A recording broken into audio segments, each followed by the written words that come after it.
ખેડૂતોની અત્યારે જે પ્રકારે અટકાયત થઈ રહી છે અને લાઠીચાર્જ તેમની ઉપર કરવામાં આવી રહ્યો છે તેને લઈને હવે કોંગ્રેસના નેતાઓ છે તે ડીજીપી પાસે પહોંચ્યા છે, જેમાં જિગ્નેશ મેવાણી અને પાલ આંબલિયા સહિતના નેતાઓ છે તે ડીજીપીને મળીને રજૂઆત કરી હતી અને જે પોલીસ કર્મચારીઓએ દંડાવાળી કરી હતી ખેડૂતો સામે તેની સામે કાર્યવાહી કરવા માટે રજૂઆત કરવામાં આવી છે। શું છે આ સમગ્ર મામલો, વાત કરીશું આ વિડીયોમાં।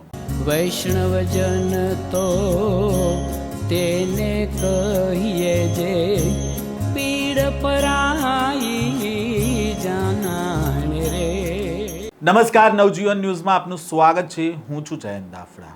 ગુજરાતમાં છેલ્લા લાંબા સમયથી ખેડૂતો પરેશાન છે વીજ કંપનીથી, કારણ કે તેમના ખેતરમાં થાંભલો નાખવાની કામગીરી કરવામાં આવી રહી છે। શરૂઆત સુરેન્દ્રનગરના કોંડ ગામથી થઈ હતી, જ્યાં વીજ લાઇન પસાર થઈ રહી હતી ત્યારે ખેડૂતો તેનો વિરોધ કરી રહ્યા હતા, ત્યારે પોલીસે તેમાં દખલગીરી કરી હતી અને મામલો શાંત પાડ્યો હતો કે માત્ર કોરિડોર માટેની અત્યારે કામગીરી ચાલી રહી છે અને ત્યારબાદ ત્યાં જેસીબી મશીનો આવી જાય છે, ત્યાં ખાડા કરવામાં આવે છે અને ખેડૂતો દ્વારા વિરોધ કરવામાં આવે છે। સુરેન્દ્રનગરમાં જે ખેડૂતો વિરોધ કરી રહ્યા હતા તેમની અટકાયત થાય છે, ત્યારબાદ ધરણા થાય છે।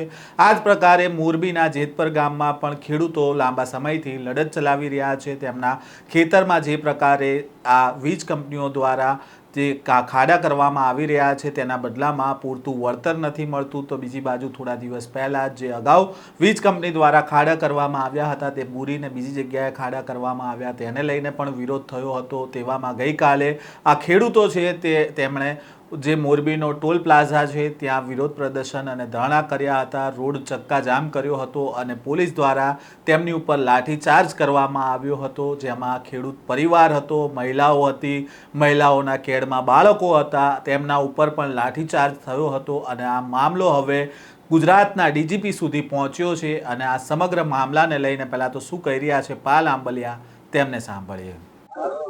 ગુજરાતની અંદર રાક્ષસી મહાકાય વીજ કંપનીઓ જે રીતે ગુજરાતના ખેડૂતોના ખેતરમાં 2013ના જમીન સંપાદનનો કાયદો હોય, 1885નો ટેલિગ્રાફ એક્ટ હોય કે 2003 ઇલેક્ટ્રિસિટી એક્ટ હોય, એના ઉપર બુલડોઝર ફેરવી પોલીસ અને પ્રશાસનને સાથે રાખી અને ખેડૂતો ઉપર જે રીતે દમન અત્યાચાર કરવામાં આવે છે, ખેડૂતોના ગળા દબાવવામાં આવે છે, બહેનો ઉપર લાઠીચાર્જ કરવામાં આવે છે, ખેડૂતોના ખેતરમાં ડેલાના તાળા તોડી નાખવામાં આવે છે, આ તમામ પ્રશ્નોને લઈ અને રાજ્યના ડીજીપીને મળ્યા। ખેડૂતો સાથે છેલ્લા કેટલાય દિવસથી જે બનાવ બની રહ્યા છે, પછી એ સુરેન્દ્રનગરના કોંડ ગામની ઘટના હોય, જ્યાં પોલીસ જ્યાં ખેતરને તાળું મારેલું હતું તે ખેતરમાં તે તાળું તોડીને પોલીસ પહોંચે છે, ત્યારબાદ ગઈકાલે આપણે જોયું કે મોરબીમાં જે વિરોધ કરી રહેલા ખેડૂત હતા તેની ઉપર લાઠીચાર્જ કરવામાં આવ્યો હતો, જેમાં મહિલાઓ હતી, બાળકો હતા। અગાઉ પણ દ્વારકામાં જ્યારે ખેડૂતો વિરોધ કરી રહ્યા હતા ત્યારે પાલ આંબલિયાનો આક્ષેપ છે કે તેમનું ગળું દબાવવાના પ્રયત્ન થયા હતા।